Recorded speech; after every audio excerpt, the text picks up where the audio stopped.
The main question I get asked anytime I tell somebody what I do for a living is why Russian literature? Why did I choose to get a PhD in Russian literature of all things?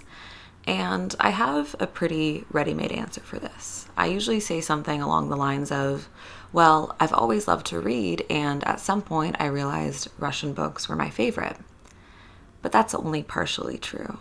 I did not always love to read. In fact, as a kid and as a teenager, I spent the majority of my time doing pretty much what everyone else does, which is scroll on social media. And if something didn't happen to wake me out of that stupor, to completely shake my life, I would not be the person that I am today. And I wouldn't be nearly as contented with myself and with my life choices as I am.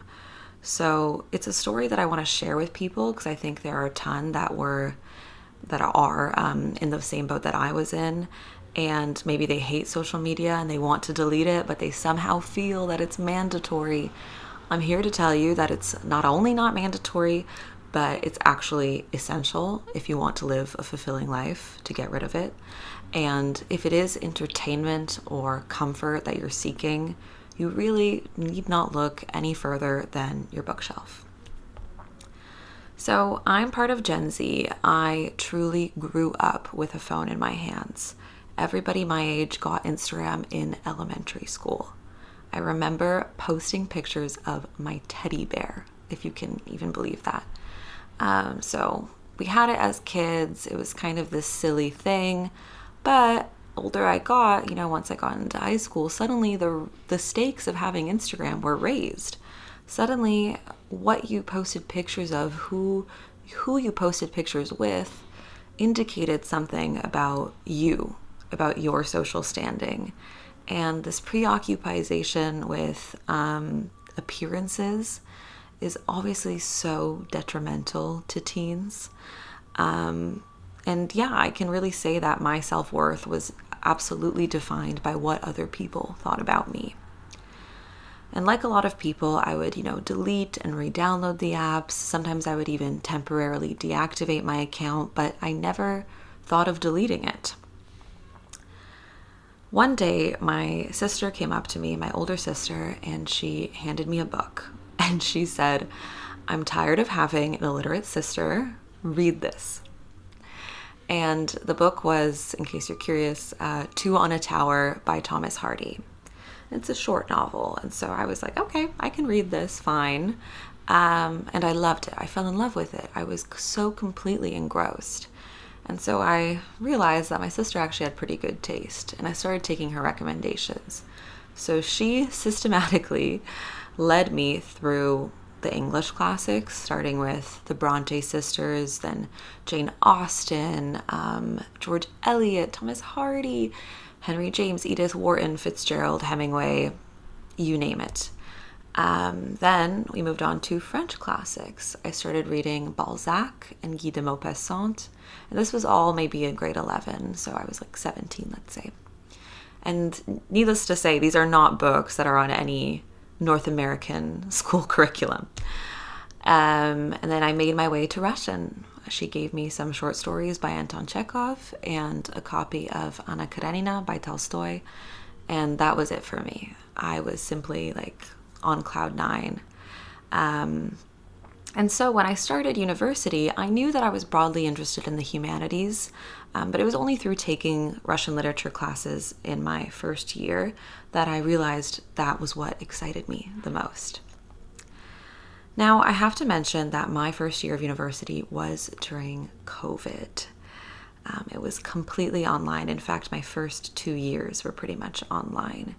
And I knew no one at my university, not a single soul, because I chose to attend the university in my city, whereas all my friends went off to various college towns in search of, the typical North American party college experience.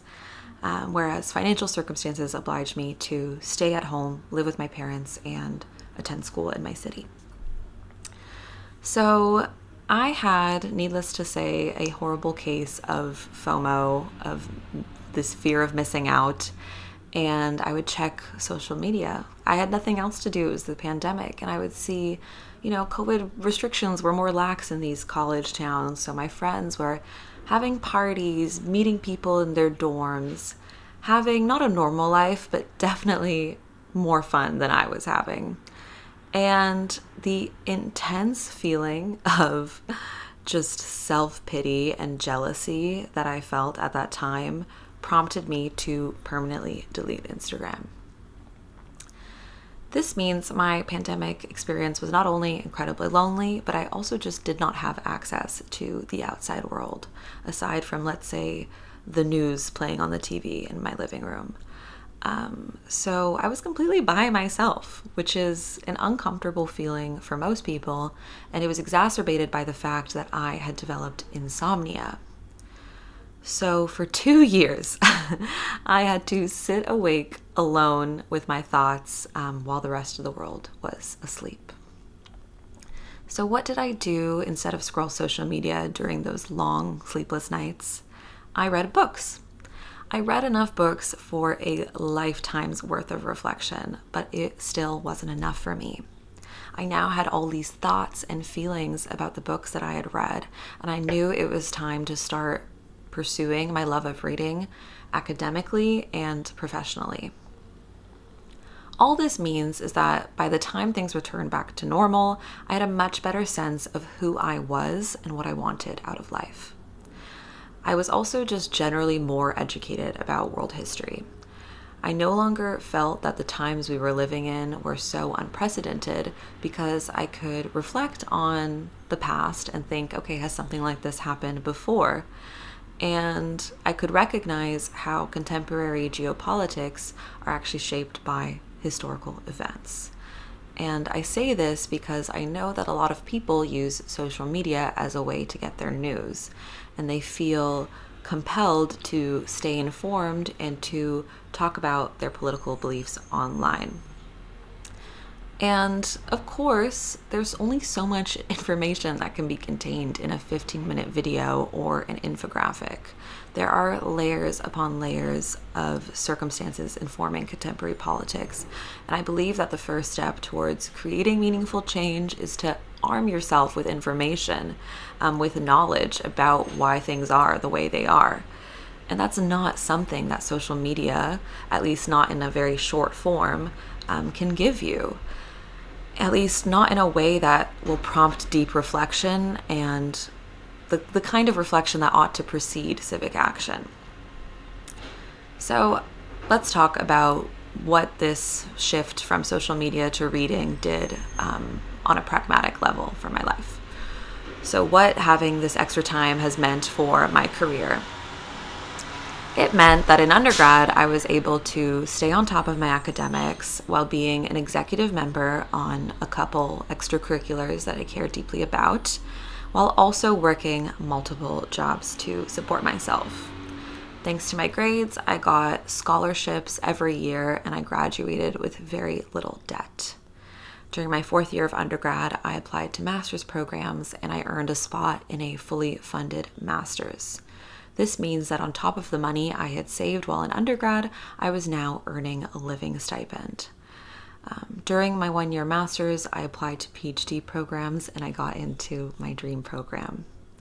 So now I am paid a living wage to do what I love most in the entire world, and that is to read and to write. And after this, I'll get to be a professor and share my love of Slavic literature with generations to come.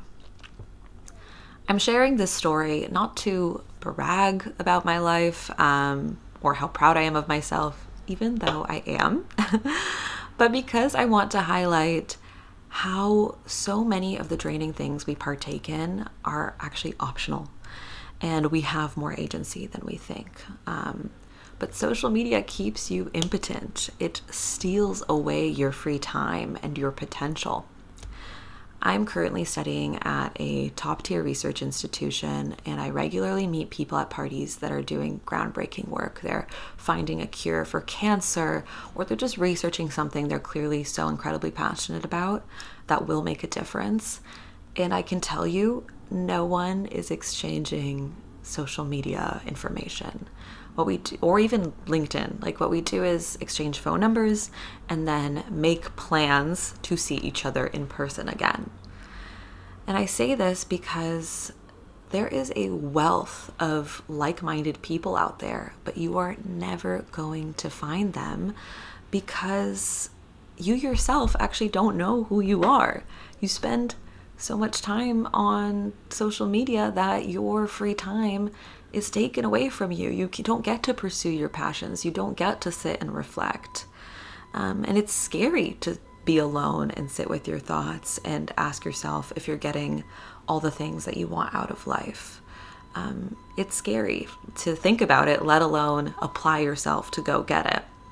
And so scrolling on Instagram Reels has become your coping mechanism. You self-soothe before going to bed by watching some funny videos, and you don't even realize anymore that like what it is that you're doing. And I say this because I was that person. I was that person for literally most of my life. For all my developmental years, I did not know how to cope with feelings of anxiety or uncertainty. And it wasn't until I was forced to be alone and also introduced to literature that I became more comfortable with myself and also more aware of what I valued and what I wanted from life. And so if it's distraction or comfort you're seeking, I beg you to pick up a book. It is truly the most enjoyable activity. It alternatively relaxes and stimulates your brain.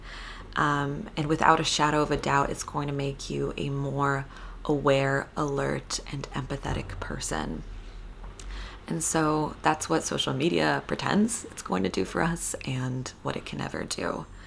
So if even one person watching this video feels inspired to delete their social media and to get back into reading or get into reading for the first time, then the incredible vulnerability I feel in filming myself and posting myself online for the world to see, if I didn't make it clear, it's kind of against my values, the world that I believe in, to even do this.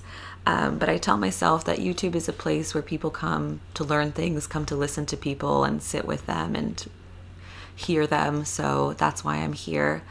And I want to thank you for listening. And if what I said resonated with you, and perhaps if you're curious about Slavic literature, then you know where to find me. All right. Have an amazing rest of your day.